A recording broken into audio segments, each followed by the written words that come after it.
Welcome to the Insurance Files Part 1. This is going to be a documentary style series that's going to release more than likely over the next decade, if not sooner. This will be the first piece, the part 1 of the documentary. This will be the teaser documentary that we're going to release. And it's going to be vague with a general outline of mistakes and victories in the insurance space that many people have made, including myself. And what we'll start with is 2017, the year that I graduated high school, and find the insurance space. And I found it really by luck. Maybe not even luck. I really do believe it was the grace of God. I was deep in prayer, graduating high school. I call it I don't know if you would even call it like a quarter life crisis, where you're about to graduate high school and you don't know what you're going to do with your life. But, you know, we're the generation that had access to Instagram. So you see people turning into millionaires and billionaires overnight, it looked like, with social media. And it's got this comparison, thief of joy type of energy building up inside of you, right? So I don't know what I'm going to do with my life.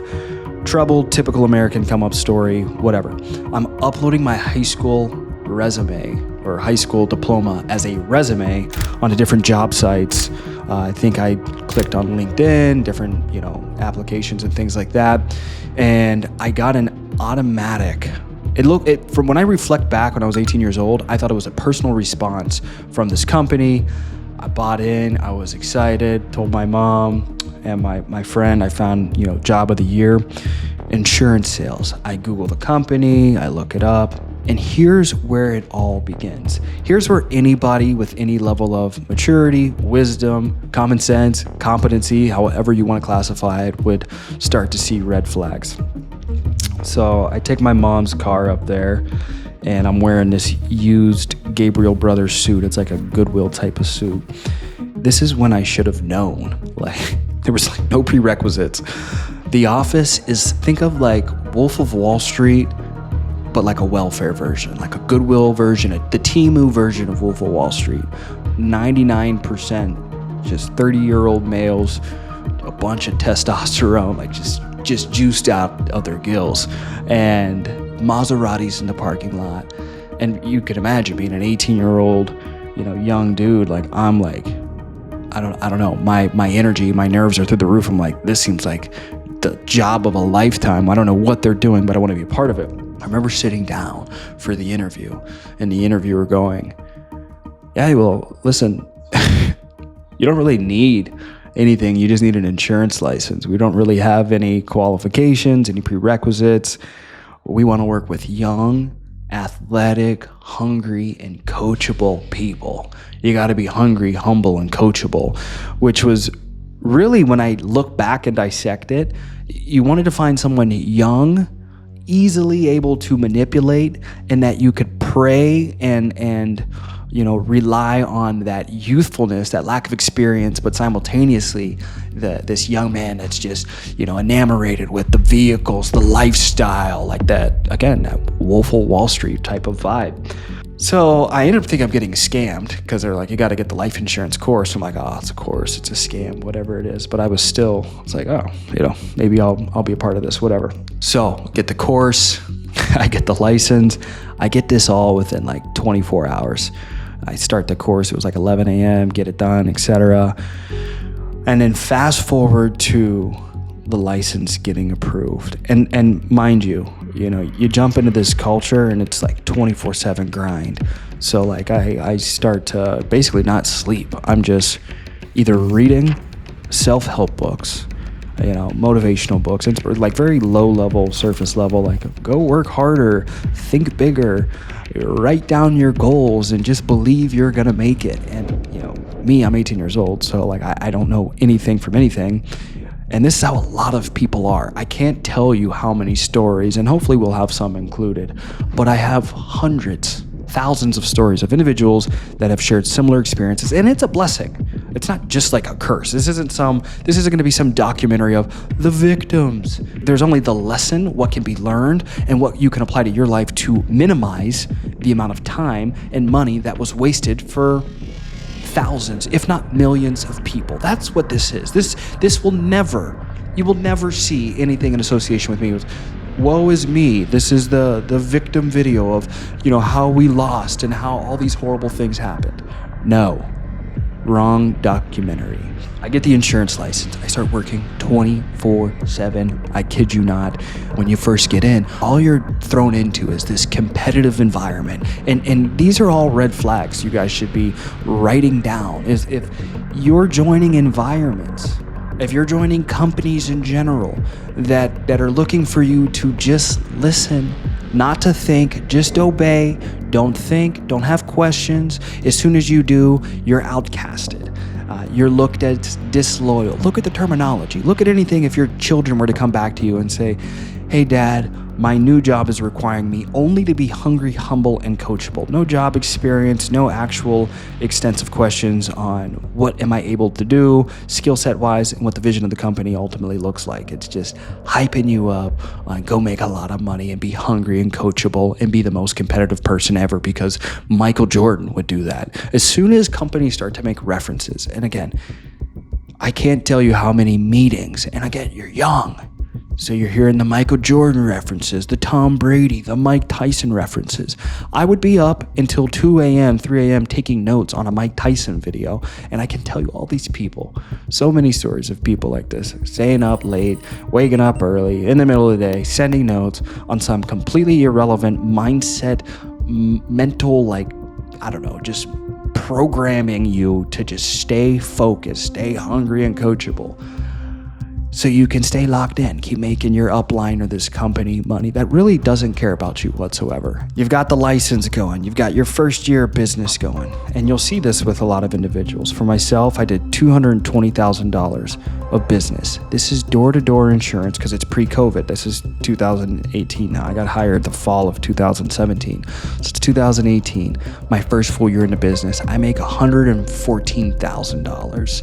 My first year out of high school. Now, mind you, I was expelled my sophomore year, but that was a lot of money for me. I remember the first thing that I do is I buy my little sister a computer. I start to give my mom a couple bucks. I remodel her kitchen. I basically destroyed as the delinquent child that I was. And I moved out at 18. I got a luxury apartment. Now, here's the mistake I made on my end. For those of you watching this and you're wondering, when you lose a bunch of money, like many people have, they're in their early 20s, building a business, being an entrepreneur, in sales, whatever it is. If you want to get better, I saw this the other day. You could shout out to Hormozy. If you want to get better, blame yourself. If you want to feel better, blame others. So in the blaming of myself, I blew the money. Got a luxury apartment, no roommate. I bought my grandma's 1998 Mercedes off her, just buying just a bunch of stupid stuff. If I could go back, I would tell myself, save the money, stay at home as long as you can, especially as a young man in general. I don't feel like you need a house or you need an isolated crib per se, unless you have a woman, a serious relationship. Other than that, stay at home with your parents and save your money and help your parents. It would be my piece of advice there. That's what I could have done differently. I'll give you guys this. The first 3 months, I barely made any sales. I was making 1 or 2 sales a week on these horrible leads, disgusting leads. Just basically people that are being marketed to on, simple things for their family they could set up, they could really do on their own. And then you just kind of bait and switch them and hey, now we're talking about life insurance. You have to buy it, And this is rampant across the insurance space. But in the captive space in particular, here's what they don't want you to know. My money took off when they gave me the lead type of the people that already have policies. And they recycle these leads. And I have so many people that reach out to me. A buddy of mine, he just left. He was there for 9 years, maybe even 10 years. And his upline left and he left. And here's the other big thing you guys have to realize is all these people, they leave, and because they were so, bought into the culture and they made so much money in relationships and they don't want to be looked at as stupid. They don't want to share their story publicly. But there has to be an awakening, as what Jesse Pinkman says. You can't keep getting away with it. Final expense business in general is the lowest quality business in the insurance space. It stays on the books for 2 or 3 years at most. So that goes for any model. I don't care if you're a brokerage, captive model in general, or if you're a sales guy watching this. Is your product something that's going to have reoccurring value? Is it going to stay on the books? This is something that just takes 2 seconds of research. Secondly, the company we're a part of. These people are so indoctrinated. When you look at the people that stay there 10 plus years, they were also 18-year-olds, 19-year-olds, groomed into this is what Michael Jordan would do. Stay hungry, humble, and coachable, and then you'll be on the Mount Rushmore of captive final expense insurance sales. And they don't know any better because they don't want to know any better. It's like the pathological liar that just tells so many lies. That's all they know. That's all they believe in, right? They just buy into the indoctrination that they started receiving at 18, 19 years old. And the top guys, it's like they all have similar stories. Daddy issues, no dad involved, playing that victim card, but simultaneously not playing that victim card. And so now I'm a captive life insurance kingpin, which just in translation is somebody that just never really wanted to evolve their intellectual capability. The third thing is a lot of these databases are recycled. The best lead is recycled. So while you're in there, you're king of the castle, and it's all crazy and it's all great and good. All of the policies that you're selling are getting recycled. If not the following year, the next month, and they're getting called by newbies, the same 18, 19-year-olds with no prerequisites, no skills. There's no regulation, and there's going to be a reckoning. There has to be. There has to be better training, better regulations, and that's what I love about the brokerage space is they're far more strict. They could be better, but they're far more strict on the regulations and slipping things under the rug because, we like this guy or girl and they're bringing in a bunch of recruits, and that's the name of the game in the captive space. How many people can you recruit? How loyal can you be? How hungry, humble, and coachable can you be? Become an agency owner. I'm 21 years old. I do a handshake deal because I'm supposed to be hungry, humble, coachable. I don't really recall much of it, right? My mistake, blaming myself. Didn't do the research, paperwork, etc. I was just told, hey, you just focus on recruiting and scaling, get this business to $5 million a year, and we'll renegotiate down the road. I'll manage everything else, the business, the money, etc. I know anybody listening to that is going to be like, that is stupid, don't do it. Well, when you're 21 and you grow up, on food stamps and food bank lines, you making more than $2,000 a week, you're 21 years old, is insane. Still incredible money. So the titles, the trips, the trophies are full of my head, or filling my head, and that's all I'm thinking about. Getting on stage, winning, delayed gratification, just all of these things that are just being used to manipulate you into not focusing on what really matters. I can't tell you all the stories of people reaching out to me. My leads were taken. My team was taken.